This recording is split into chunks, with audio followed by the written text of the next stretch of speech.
Imagine this scenario. You're in a room and it's dark. It's so dark that you can't see anything around you. Then one of the windows are opened and it starts to get lighter and you're like, wow, I can start to see things. And then another window opens and things become clearer. And then another window opens. And before you know it, with the number of windows opening one after another, the place becomes brighter and everything becomes crystal clear. In a way, knowing the names of Allah are like that. With every name of Allah that we learn and we understand, our life becomes lighter and lighter. Let me explain what I mean by this. You see, when you focus on a particular name of Allah, let's say ar-rahman, when you know that Allah is ar-rahman, the merciful, you start to see the mercy of Allah around you. You start to feel the mercy of Allah on you. Then there's another name of Allah, al-Ghafur, the all-forgiving. When you know this name of Allah and you see it reflected around you, manifested around you, you start to find hope that the sins that you do commit, Allah will forgive you. And this can provide a lot of reassurance for you as a person.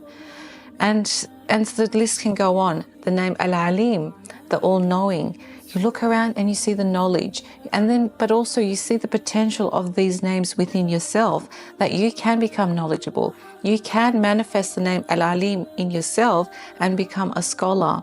All of a sudden the sky becomes the limit. The place seems so much brighter as it does in that room. If we don't think of Allah through the 99 names, how are we going to get to know Him? Through what way?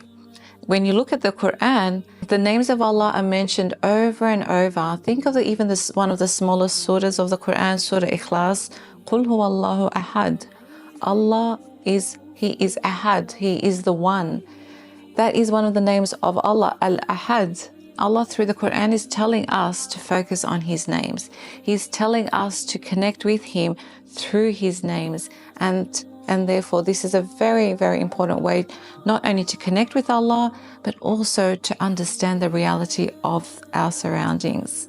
There is a hadith where our Prophet says, Allah has 99 names. Whoever memorizes these names will enter paradise. Very powerful. So if someone memorizes the 99 names of Allah subhanahu wa ta'ala, and when we say here memorize, think of it as you're memorizing it, you're understanding them, you're witnessing them, you're internalizing them.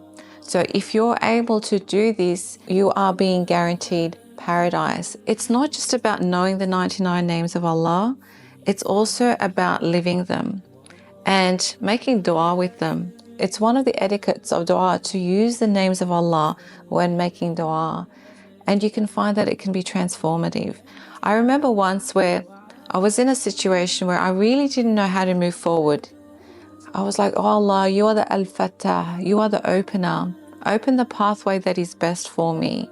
Like when you use the names of Allah like this in situations where you need that name manifested, it's very powerful and so interesting. When I made dua like this, the next day, the direction I needed to take was crystal clear. It was just, everything fell into place, what I needed to do to go in the direction that I was. Or if I need to learn something or study something, I say, oh Allah, you are the al-alim, you are the knowledgeable. Enable me to have the knowledge that I need to be able to get through what I need to get through. So it becomes a very beautiful way to ask dua by using that particular name of Allah to achieve what you need to achieve. But as you can see, you do need to know these names of Allah to be able to do this.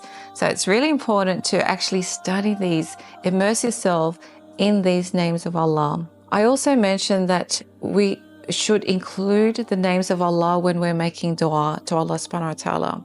Think of this, even in the human domain, when you ask someone, you can say, Mom, I want $100. Okay, that's an asking from your mom. Another way you can ask is, Mom, you're so kind, you're so generous, you're so giving.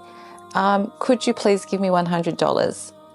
Now, which scenario do you think you have more chance of your mother giving you $100?